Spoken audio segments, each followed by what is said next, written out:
Okay, Elizabeth, would you like to go ahead and introduce Mary and get started? Yes, I'm happy to introduce Mary, but first I'm going to introduce the projects that are following Mary. So on October 15th, we are gonna have Roberto Bejar and Rosario Marquette of R&R Studio, and they are doing a project at the Phoenix Sky Harbor Airport. And then on October 22nd, we are going to have Brad Goldberg talk about his public art project at Pueblo Grande Museum, which is very close to the airport at 44th Street in Washington. And then the last October day, October 29th, is Joe Willie Smith, and we're going to go in behind the scenes with Joe Willie Smith and his creative process. You're all here today to visit with Mary Lucking and how Mary Lucking thinks and develops her public art projects. So we are welcoming you, Mary. Thank you very much for doing this for us today. And without any further ado, Mary Lucking. Great.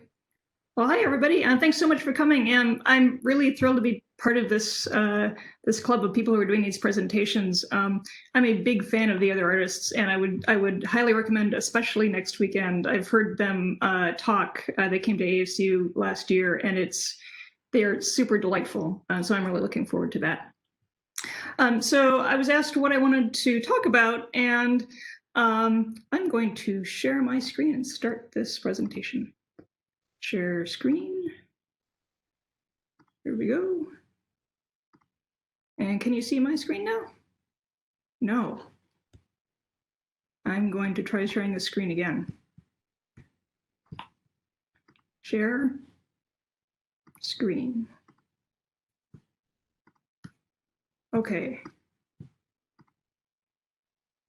That looks better. Can you see my screen? Thumbs up?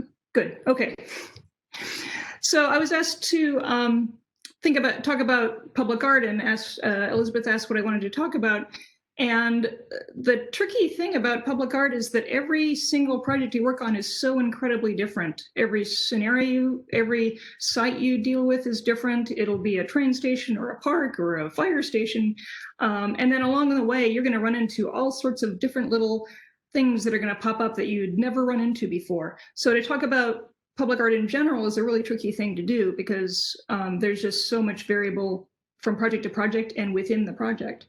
So I thought what I'd do is that I'd focus in on one project and use that as kind of a model to show you that where I'm going to show you the specific problems we ran into on this one. There are kind of different phases of a project that everything will go through. And I thought I'd talk about this as a model for public art in general, that kind of the whole process from the very beginning when you get the project to when it's installed. So step one, you get the call from your project manager saying, hey, you got the project. And the first thing I like to do is learn as much as possible about what the project is. And that's not just the physical, looking at the blueprints that the architects are going to give you, but also kind of the social context. If there anything unique about the particular situation, just to get your head full of all the different parts of the project so your brain can kind of marinate on it. So for this presentation, I'm going to be concentrating on the Arizona Science Center, which is in downtown Phoenix, and I'm hoping that a lot of you have gone because it's a really fun place to go. And it was built about 1990. And in about 2004, 2008, the Science Center had a renovation that was used to kind of expand the lobby. And so this is an architectural rendering of what it looked like before the renovation. And you can see, I'm going to lead you through this drawing just so you get a little sense of how the building works, because it's going to be important to how I developed the project. So over here in this area, this is Heritage Square, and this is kind of Washington Street here, 7th Street is over here. And there are two ways into the building. One is if you're coming from Washington Street, there's this big long walkway down here. And if you're coming from Heritage Square, it was really tricky to find the entry. You were supposed to find this way down this little ramp that led you into this kind of underground courtyard. And then you went inside. This was the front door of the museum. So it was a little tricky to figure out where to go. And in the summer, if there were big lines, you'd be clustered out here in the heat rather than being inside. So Architecton, which is a Tempe architecture firm, was commissioned to kind of fix this problem and expand the lobby. And they did that by adding this big roof and turning this exterior courtyard into an interior courtyard. But this pathway through the building still existed, and they added a big new entryway here. And this is a cut-through view of the building. This is that pathway through the lobby, which is actually still open. And then this is that ramp going down. And this is that new big lobby that used to be outside and is now interior space. And when you come into a project, you'll be getting all sorts of drawings and models from the architects that kind of help you orient yourself to where what's happening. And sometimes the thing won't have been built yet, and sometimes there's still a lot of room for the artist to impact how the whole project works. In this case, the project was pretty far along. This whole thing was pretty near 100% designed. So my challenge was to work within what was already there. So there's the physical thing, there's the building, and then there's also the what is kind of the social context of this thing. And in this case, it was the Science Center, which is filled with kids running around and energy and fun and learning and bright colors and kind of craziness. So whatever I did, it had to kind of come up to this level of energy. And specifically when I met for the first time with the team, the head of the Science Center told me about this project at another Science Center. This is a thing called a Hoberman sphere. And it can contract and expand. And the thing can go from, like, I don't know, 5 feet across, and then it'll just open up and become huge and fills up the Science Center lobby. And her challenge to me was to create something as awesome as this, something that would just blow people's minds and that would be instantly the thing that they remembered when they went to the Science Center, which was a pretty big challenge, but also something pretty fun. Sometimes you have to make things that blend in and are quiet and calm. This is kind of the opposite. So that was kind of the context, the building and the people who use it and how it's used, that kind of all go into your head to think about what would be appropriate for this site. And so the second step is once you get a sense for what the project, where the kind of parameters of the project is, kind of focusing in on where you want to work. And in this case, I found this. So this is that walkway that went through underneath the roof, and this is the downstairs lobby here. And there's this huge, big window wall kind of separating the two. This is outside, but underneath the roof, and this is inside. And I thought this would be a really nifty place to work because it kind of connected outside to inside and would be a way of introducing people to the Science Center before they went inside. And this is a view from that walkway. So this is the window wall looking down into the Science Center. And then this is a view from the lobby down below looking up to that walkway. And again, this is the kind of the scale of that window. I think it must have been like 50 feet across by 20 feet high. And so once you get a site, then kind of the art comes in. What are you going to do as an artist that is creative and new and different? I actually dug out my original presentation. I put together a little PowerPoint or a PDF showing my initial creative ideas to the museum staff. And I thought I'd show you exactly what I was proposing. So the date down here, this is 11 years old. And so the first thing to do is kind of describe the goal to connect these two spaces. And the creative thought was turning this big window into a video screen. And my idea was to have projections of animations of the sky, thinking about the window views out into the sky, of clouds and night stars and birds. It would all be moving around. And there'd be motion sensors in the ceiling, both sensing people moving in the lobby and also people sensing people up above, that would impact what these animations were. So if there were lots of people, there'd be lots of motion, birds flying around. You could see if there would be a little cluster of people on the ground, there'd be a little cluster of birds up here. But then if it was more empty, then the whole thing would become more calm, and you might just get occasional slow passing clouds, and maybe they turn into creatures once in a while. So then you have this idea, and then the question is, well, how do you go about actually making this thing? And for this idea, there were a couple of challenges. I had done another project that was a little bit like this as a temporary project in Scottsdale, where there was a projector down into the canal. This is the, I forget the name of it, the downtown area with the bridge and canalscape or whatever it's called. Anyways, there was a hidden projector that projected fish that would be wriggling around inside the water in the canal. And if you sang into this microphone, the fish would respond to that and wiggle faster and change colors depending on the note you sang. So there was some precedent for me working in animation like that. So this was a demonstration of that type of thing working. And this was kind of the technical stuff I showed about the computer programming that would be used to run all this. And then there was the thing, what are you going to project onto? So we have this big window, and you don't necessarily want to block the view of the window. That's kind of a nifty thing. That's why the window's there, is to connect these two spaces. And I'd worked with a glass fabricator in town on another project that had showed me this nifty product that they had that they had never found a use for, which was this type of glass that was a specific type of privacy glass that was fogged in some directions and not fogged in others. So this is the one that I was looking at, where if you look directly through a piece of glass at a 90-degree angle, you can't see through. But if you look at an angle, either to your left or your right, you can. So the idea was to have this on that big glass of wall. You could project on it, but if you looked at an angle, you could actually still see through. So it'd work both as an angle, as a window, and a projection screen at the same time. And so I proposed this idea to the Science Center staff, and everybody really liked it. They thought it worked well with the challenge of it, and we were pretty excited about it. But there was one problem with it, which was the projector. And I had shown you that temporary piece that I had done with the projector.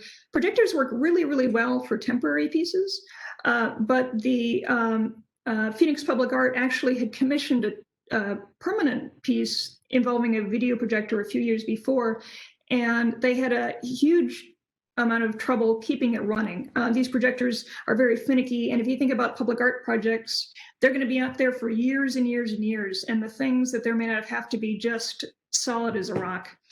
And the office wasn't convinced that they were going to be able to maintain this in a way that the project would be up and going in a way that we'd be able to enjoy it. So because this projector was such a key thing and we couldn't figure out a way of maintaining it, we had to say, you know what, this isn't the right idea. So as often happens, we had to step back and say, okay, what else can we do? So I went back, and I still like this idea of this window here, right? I thought it was a really intriguing place to work, but thought, well, what else could I do with it? And I looked at it as kind of a big grid. I thought, okay, if we see it as a big grid, what can we do with that? You just all little panes of glass making it a big grid. And being a kind of a fancy, nerdy thing, there was this thing called John Conway's Game of Life, which is, it's a very simple modeling of life. So it's a very simple computer program that can model what happens in types of biology and economics and game theory and computer science. It's a nice way of learning about all these sorts of things. And here's a little animation online that I grabbed of one Game of Life going. And basically what it is every single square responds to what's happening in the square around it. So if there are too many if you're a black square, there are too many other black squares, it turns white and the opposite happens. And you get these really complex animations. So if you imagine this grid being that big window where white is on and black is off, there's another product that same glass company had told me about, which is privacy glass, a switchable privacy glass, where you run a current through this particular type of glass and it changes it from transparent to translucent. So if you imagine controlling every single one of those panes of glass separately via a very complex network of switches, you could create basically a giant, very, very low res video game with using the Game of Life rules. And it would be started by motion tracking. So you'd have a motion tracker here in that walkway. It would trigger, say, big lines of light that would follow you as you went by. And then down in the lobby, we'd basically have a display like you'd have at the Science Center, where you could learn about the Game of Life, learn about economics and biology and all the things that go into it. And you could also control the game. So it'd be like playing a giant, I don't know, it felt like an organ to me, like you press buttons and you'd see what would happen on the screen. And this is a silly little animation that I made showing kind of the sense of what it would look like with a 50-foot window that would be playing the thing that you would be doing. And again, everybody seemed to love the idea, and we thought it was a go. At some point at the initial stages of these projects, you go through what you think it's going to, you put together an initial budget just to see where things are at. And we got the cost of the glass, and that looked okay, and we thought we had everything under control. And at the very last minute, it turned out that the installation of the glass, not the glass itself, but just putting it in place, because it was so complex with the wiring and everything, the installation was actually going to cost more than the glass itself. It was going to be over $100,000 more than we had in the budget. And at that point, you have to figure out, well, what can we do to cut things back?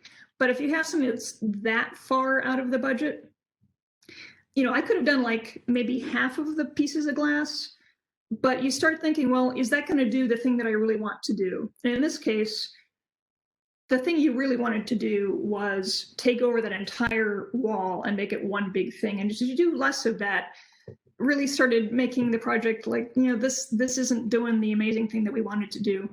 So instead of making it a lame shadow of the thing we wanted to do, I just decided, you know what, I'm gonna cut bait again. We're gonna have to start all over again. So rather than going back a little bit to the window, I wanted to go farther back. So I thought, you know what, as cool as this window is, maybe it's time to give up on this window. The window has a fixed size, so there's less flexibility with what you can do. Let's look farther back. So I started thinking about the Science Museum in general and asked myself, well, what is science? What is the museum there for? And my own little definition that I kind of liked was a close and critical observation of the world around us, big and small. So looking very carefully at the way things work, through the tiniest magnifying things to the stars in the sky, and figuring out what we can know about this. And the big and small part, I just like scale. So I thought that telescopes and microscopes might be a very nice way of introducing the idea of observation and also scale changes. So given that, what do we do with these telescopes and microscopes? And the poetic leap that I made there was imagining a giant outside the museum plunging his telescopes and microscopes down into the museum and looking at the tiny, tiny people that were in the lobby. And so this was the first gesture I had of what that might be like. And once you have that, you think, okay, well, we could also have little tiny microscopes and telescopes looking back at them, giving not only us being observed, but us observing them. So there'd be pieces in the lobby floor that you'd be able to interact with.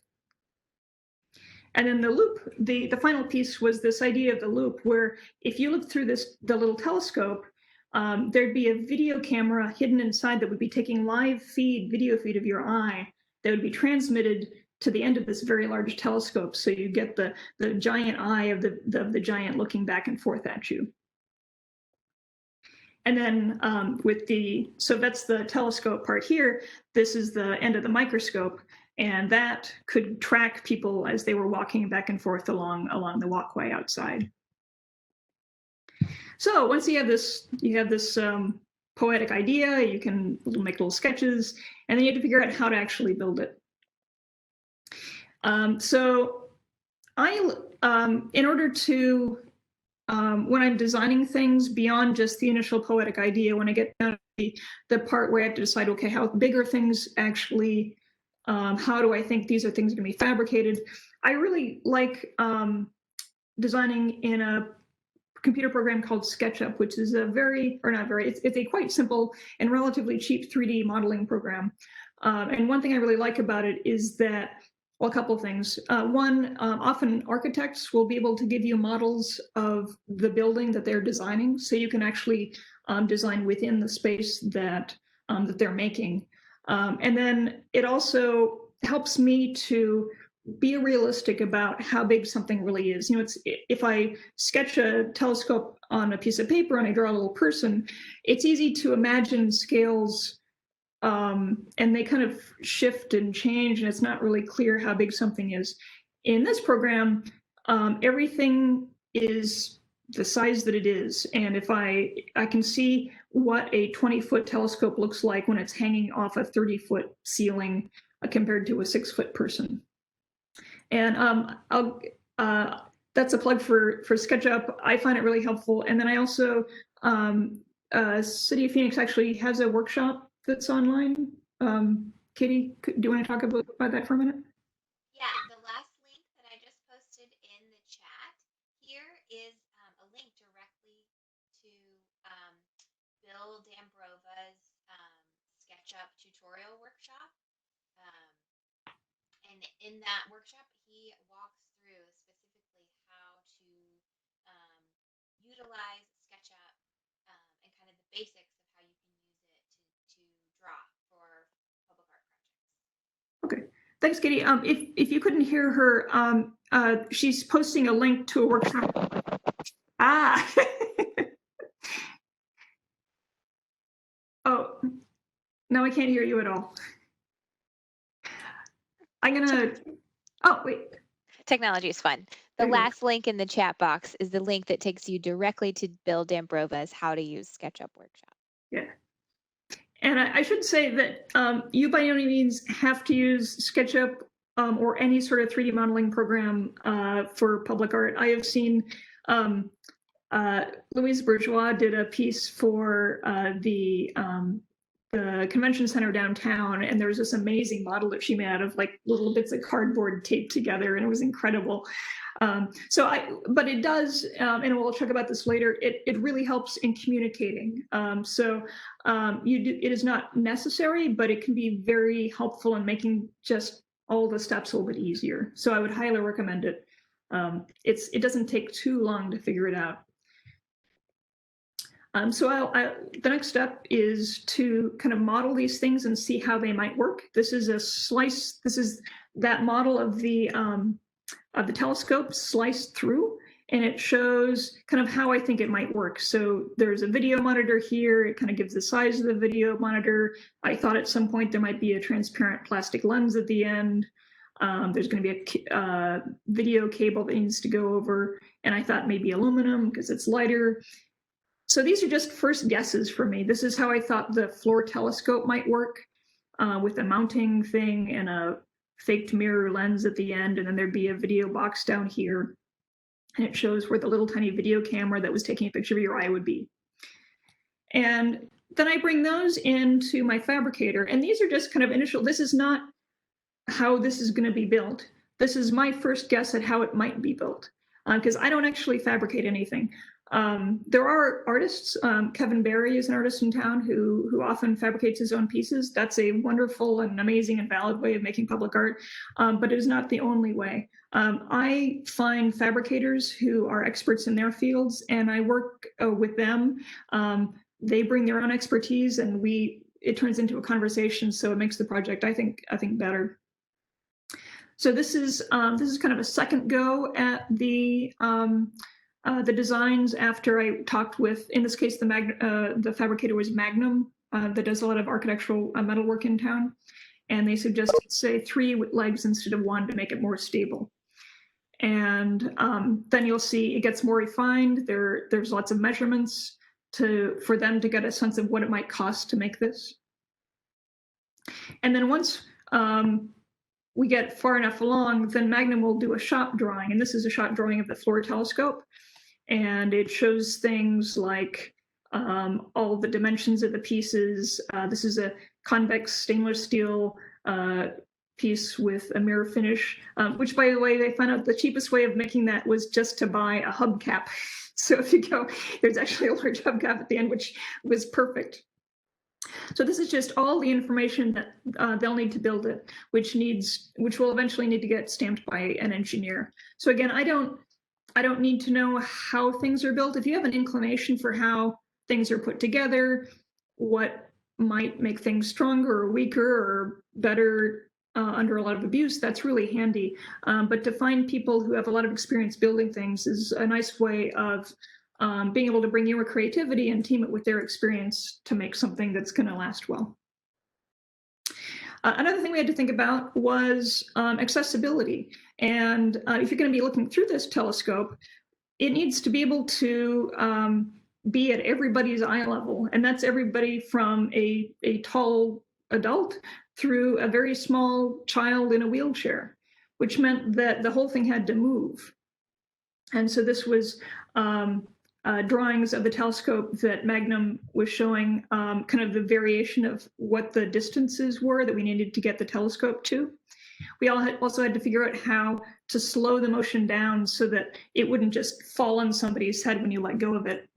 And then things like, if you imagine, this is from the top view, somebody in a wheelchair coming up, you wanted to make sure that there was room for their wheelchair inside it. So there are all sorts of little tiny variations in the design that have to respond to how people are actually using it. And this is my own little, whenever you do a public art project, there are lots of little secret things that were puzzles that needed to be figured out. And in this case, this is a slice through the very, very end of the telescope where you look through. So this is the eyepiece here. This is where you put your eye.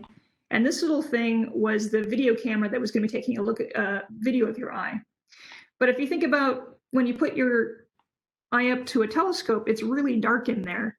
And if you just took a video of your eye, you're just going to get dark. So we need to figure out some way of lighting your eye.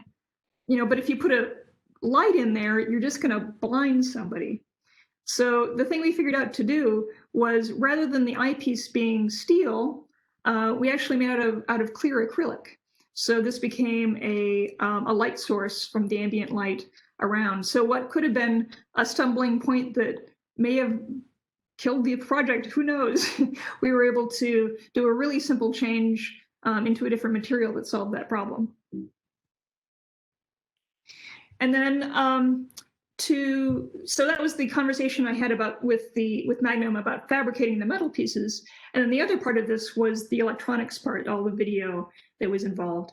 And for that, this was a schematic that I made, just showing the very simple where the information needed to flow to and from. And there was a little closet there. So there was, the closet was going to hold all the computers. And these lines just show where the information was flowing.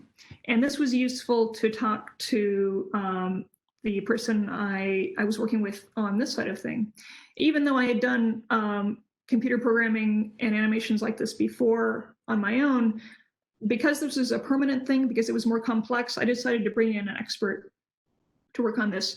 And that was David Tinable, who is a professor at ASU in AME, which is art something in engineering. It's one of those ASU schools that do lots of different things. Anyways, he's a kind of wonderful person who works in interactive technology. So this is a view of basically the program he's working on, showing the motion tracking of people. Down here you can see models of people, and this is blobs that the computer's interpreting, and it basically is using information to show where the eyes are going on the outside telescope. And he had a little trick, or a problem, which is, so this telescope, when you put your eye up to the telescope, it's going to take the video and you end up with your eye in the camera. But what happens when nobody's at the little telescope? We didn't want it to just be blank. We wanted it to be something. And we thought it would be pretty fun to have an eye looking back and forth, just kind of like a metronome and a clock. But the thing about eyes is that if you're looking from side to side, eyes don't move smoothly. They kind of jerk back and forth. And we were talking about this, and David figured out a very clever way of getting a smooth eye movement, which was he posted that little camera on his glasses. And if you look at me at the camera, he, rather than moving his eyes, he kept his eyes fixed at a fixed point and moved his head back and forth.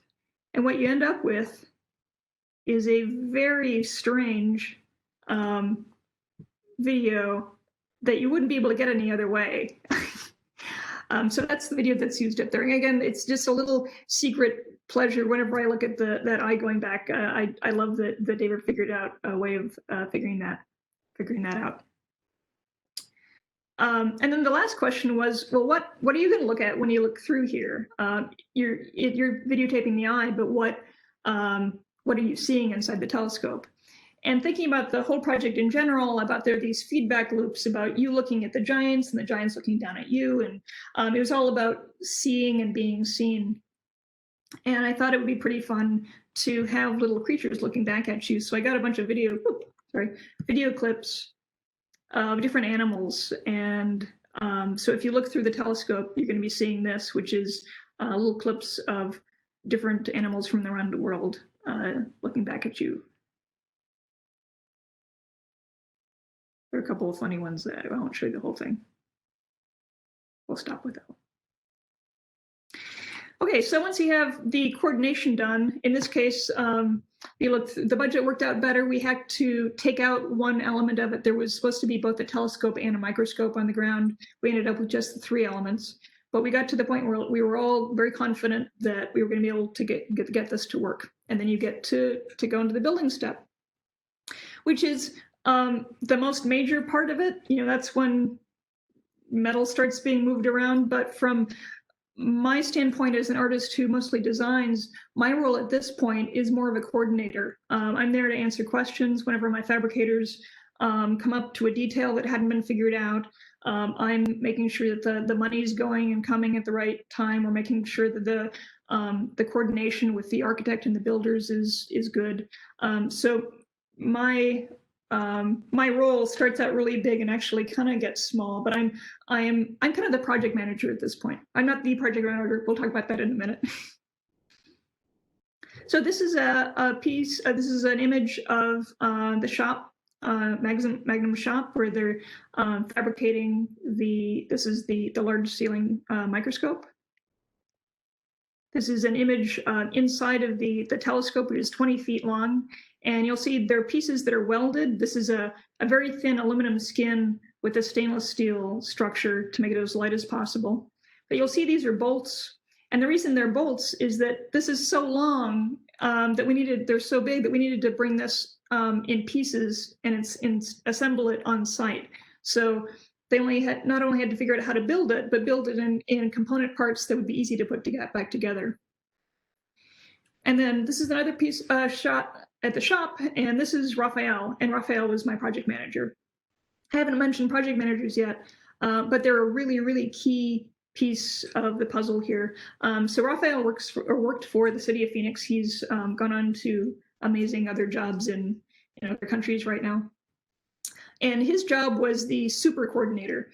So he's the person who is in charge of getting all of if you need construction licenses. He's the person who will help you figure out if you submit the budgets and the plans to him. He goes through and sees if they're realistic, if you're going to need to make any changes to them. What else does he do?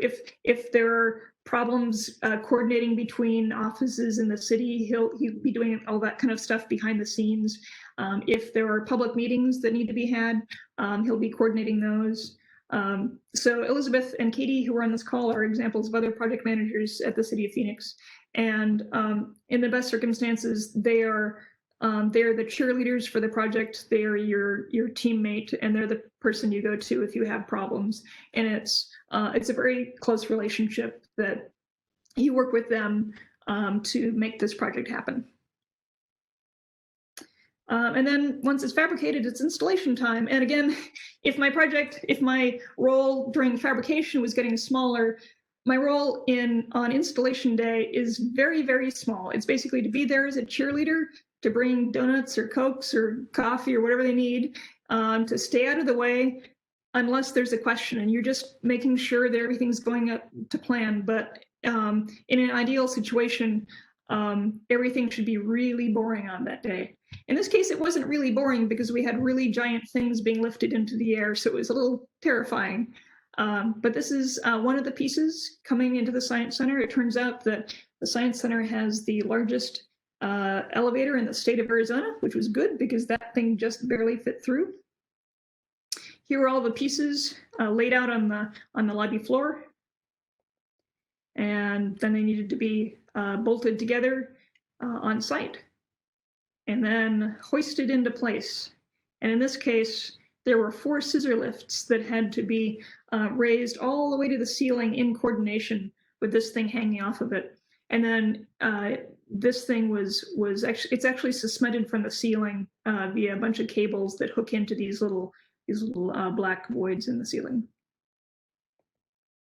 And then it's installed, it is almost done. And the very last thing you got to do is fill out about a bunch of paperwork. And City of Phoenix always has these, or every city, whenever you're making a piece, you're handing it off to be taken care of by that city. And they need to know what goes into taking care of it. So you'll be asked to document what you did, showing all the materials you used, how those materials should be best taken care of. So say it's a bronze sculpture that needs to be waxed every 2 years, you can detail how that's going to be done. It needs to be cleaned, that kind of thing, just so that they know how to best take care of the piece that you've created. And then it goes out in the world, and you got a piece that lives and is part of the neighborhood. And the really super delightful thing about having this at the Science Museum is that I have friends who will take their nephews and nieces there, and they'll see the science. They'll send me photos with their niece's eye at the end of the telescope, and it just feels like part of Phoenix.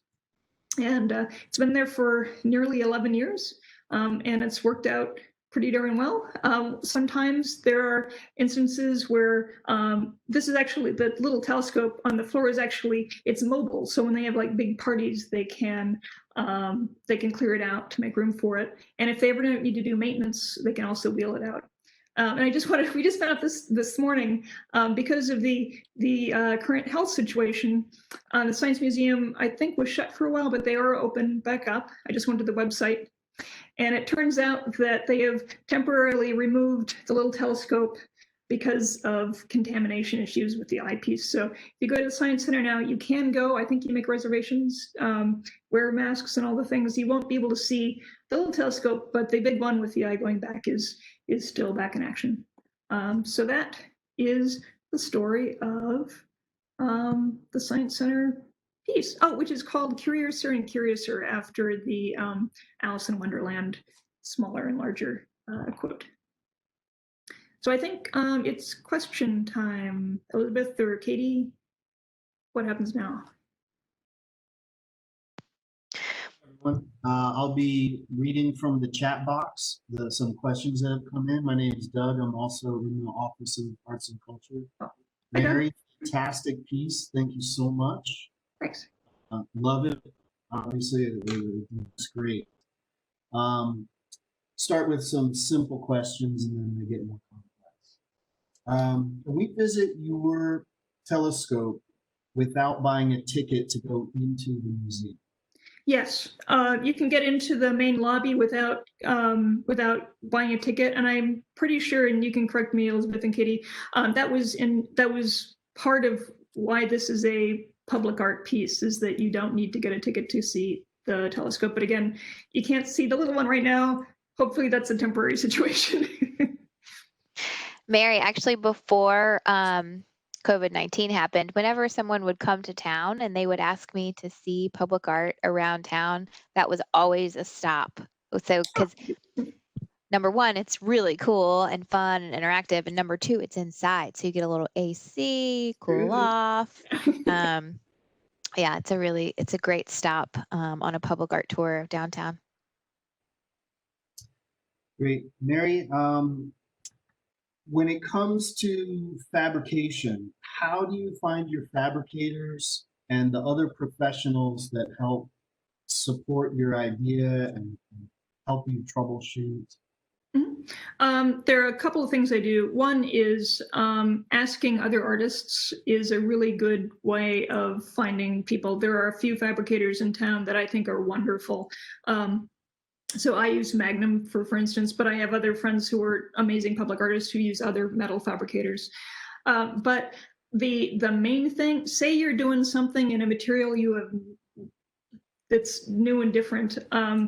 I find that there's a really good way of figuring out who's going to be good to work with, and that is to walk into their shop and say that you're an artist and you're working on a project. And usually one of two things will happen.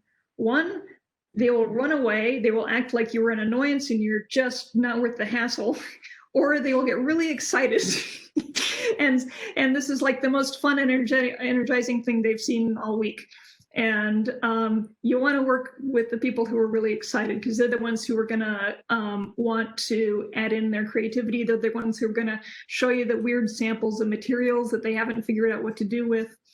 Another thing, which is especially, I think, maybe always, I tend to work with people that have more experience than I do. So for instance, Magnum is they've been around for, I think, 40 years. They're a really big shop. They have lots of tools. And it just means that I have more confidence that when they say they can do something, that they actually are going to be able to follow through. There's certainly exceptions to that. If you have a very good relationship with somebody who's just an amazing craftsperson that can do things that nobody else can, and they're a wizard and they've been working out of their garage for 50 years. Joe Tyler is an amazing example of somebody who just creates something out of nothing. But my tendency is to want to work with people that I have a lot of confidence, not trying to necessarily get things done for the very, very cheapest way they possibly can. They want to do it right. But find people who are excited about working with you. It makes it for more fun, and you're going to end up with a better project. So asking your peers and visiting. That's great. Yeah. What is at the end of the microscope? The 3 small lenses at the end of the microscope. Yeah, so they're other eyes. I think it's also David's eye, but it's there's a motion tracker in that walkway on the other side of that big window. So if people are walking along that walkway, one of the eyes will track that one person. And then the others 2 are just reflections of that one eye. So they'll be moving, but it won't. They're just kind of looking around in space. Great. Onto sort of the process itself. So why is it important to talk to the fabricators before you sort of come up with your final, or even at the very beginning of the design process? Why is it important to start that relationship with the fabricator? So I've been doing this for a while, and I have some sense of how things are put together. And I was an architecture major, but I'm not an architect. I can't stamp anything. I don't actually know how to create or calculate loads and that kind of thing. So I like to think that I have a pretty good general feel for how things work, but there are also always things that I don't know. So for instance, I just did a shade structure for a project in Tempe, and it was 2 large pylons with a roof hanging from those pylons. And the roof kind of cantilevered out. And so I had these cables that were holding the roof up, because I thought, okay, well, we need something to hold it from sagging down. And I showed this to Magnum, and it turned out that when you have a big horizontal roof, you don't only have to worry about the weight coming down, you actually have to worry about lift. that there, if you get a good wind underneath, it can work like an airplane sail and pull up. So we needed to make sure that it was not just hanging down, but actually secured in a way that wouldn't pop up. So the more you can work with the fabricator early, the more you can understand all the different critical things that that may be problems like that, like, oh, we need to solve that lift issue, or they might be, you're working on this, I have an idea for railing, and they said, did you know that we have this machine that can do this, and it can torque metal in this crazy way? And so I just, the more that conversation is going back and forth, the more I can incorporate their knowledge in a way that is elegant and kind of cohesive and makes for a better, more unified project. Very nice. How do you design a budget? When you start this project, how do you start getting numbers to stick instead of working out of your head?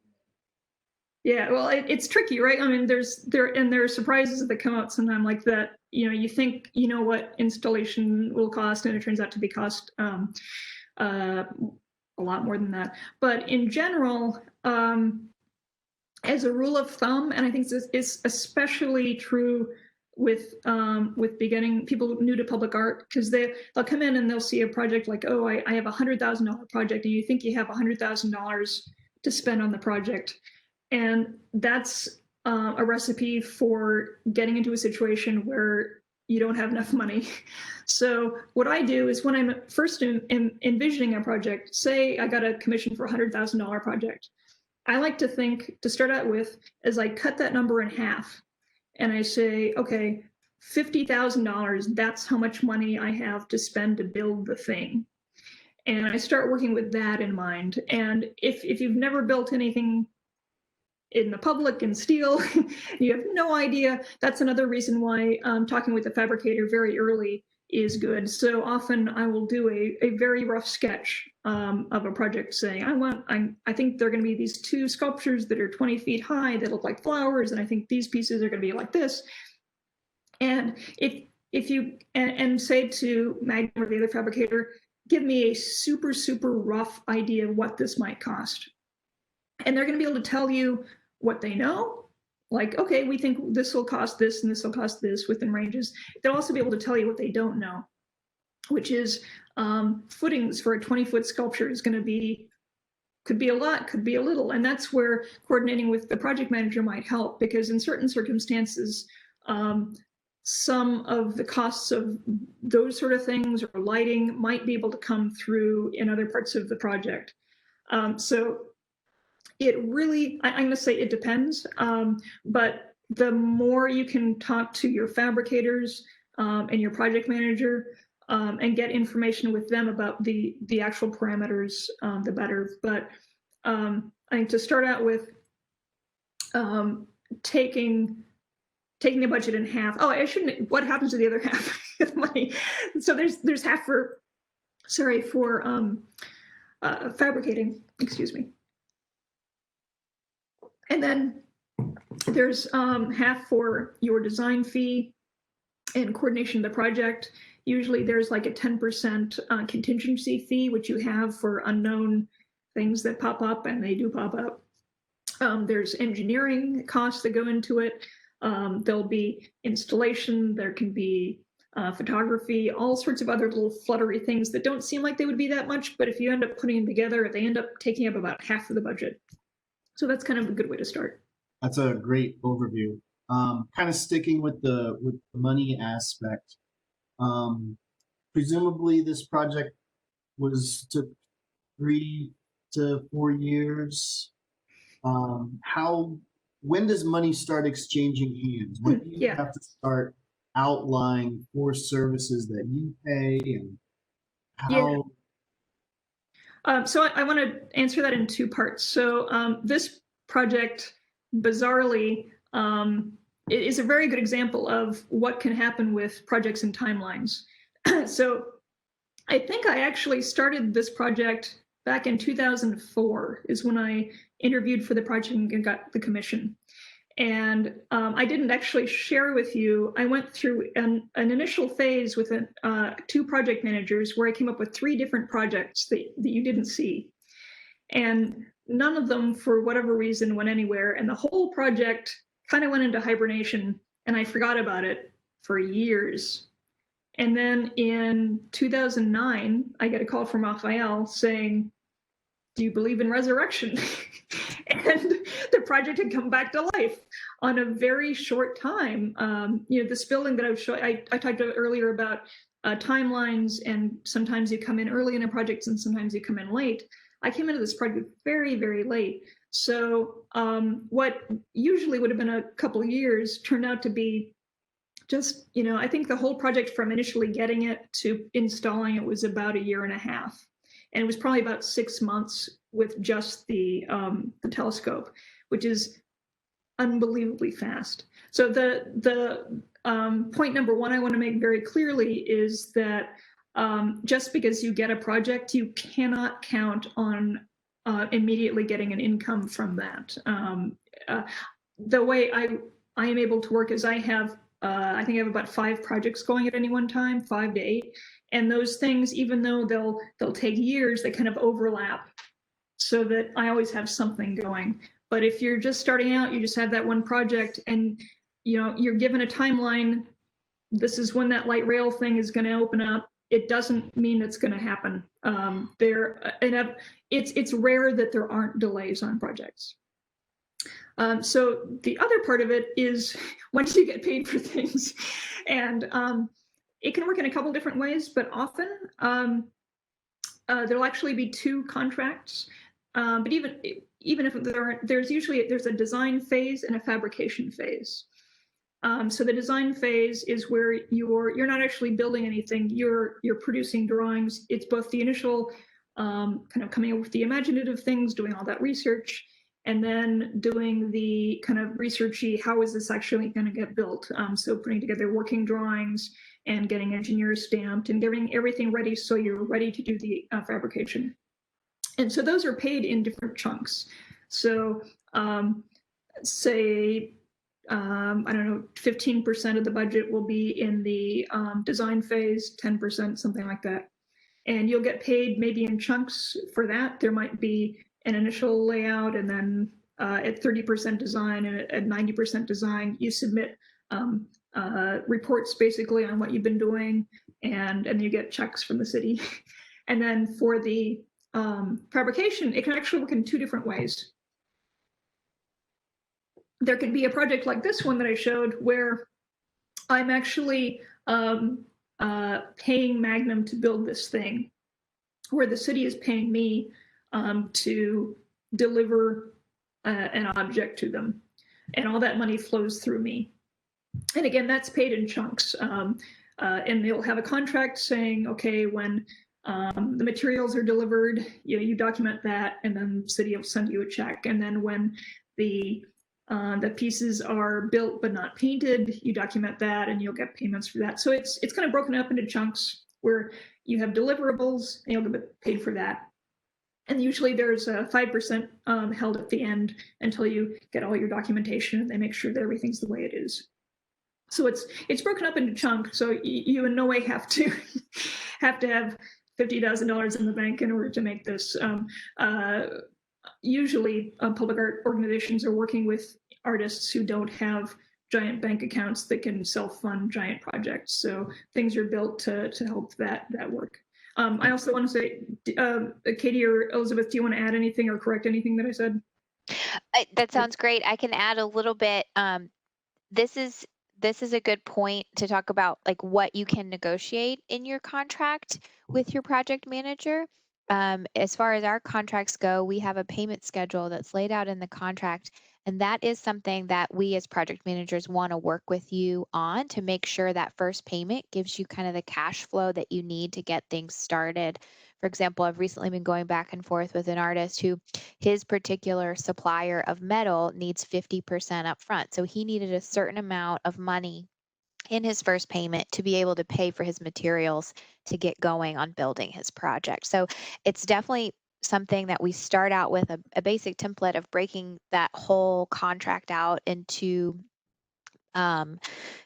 payments, but then we can go back and forth with you as the artist and negotiate that for what you need in order to keep the project rolling in the schedule that is stated. So we like doing that part. Actually, I like doing that part. I like spreadsheets and I'm a nerd. So I'm so glad because I hate it.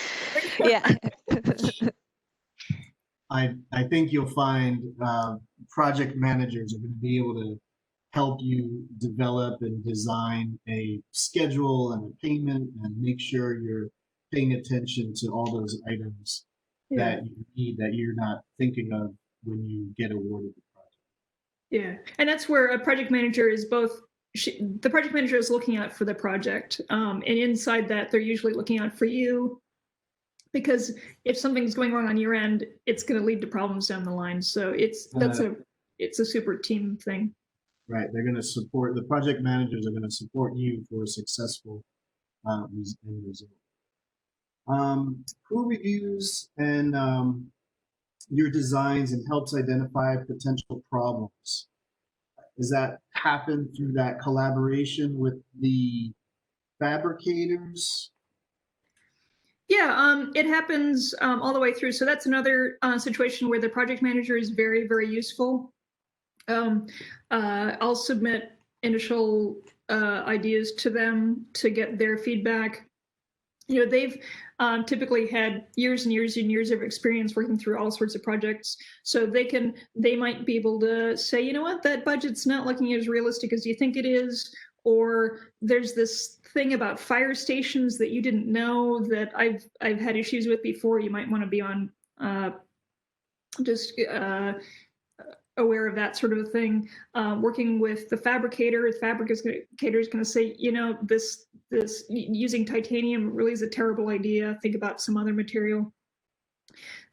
So my general way of working is to be hyper connected and hyper communicative. The more you have ongoing flows of information with everybody on the team, the more you can they'll be able to give you feedback. And that could be the architect on the building saying, oh, we really didn't think about it from that point of view. The roof won't support a giant thing. So I guess everybody on the team is the answer, but especially the project manager. So it's we're coming up on 11 o'clock, but do you have a couple of just fun ones? Is this your full-time job? That's my question. You won't find it in the chat box. And also, what are you working on now? Well, so yes, this is my full-time job. When I started out, I was, I worked for a public artist, and then I started working for a science center. I did some web design, I taught some. So when I first started out, it was not my full-time job, but I've been lucky enough to do this full-time for 10 or 15 years now. And projects that I'm working on right now for Valley Metro, we're going to be installing some streetcar pieces in downtown Tempe very soon. And I'm working on Northwest Extension. It's a light rail station up near Rose Mofford Sports Complex and kind of in the northwest part of town. I'm working on a pedestrian bridge in Palo Alto, California. Working on a light rail station in Seattle. And I'm just finishing up a project called The Grand, which is it's a very crazy and kind of cool thing in Tempe, just north of the 202. It's a big public-private development thing. It has a canal going through it, and there's a giant water feature that I've done some pedestrian bridges for. And yeah, I think that's so Mary, thank you so much. We want to respect your time and everybody else's time. I'm sorry, Doug, did I cut you off? Okay, no. So thank you, Mary. You have been a wealth of information, and we appreciate you so much. Everybody that's on this call, you can repeat this. You can review this on YouTube. So I just want to thank you on behalf of our team and the Office of Arts and Culture. We appreciate you, Mary, and thank you, everybody, for joining us. And have a great day. And we'll see you next Thursday. Thank you. See you next Thursday. This was really fun.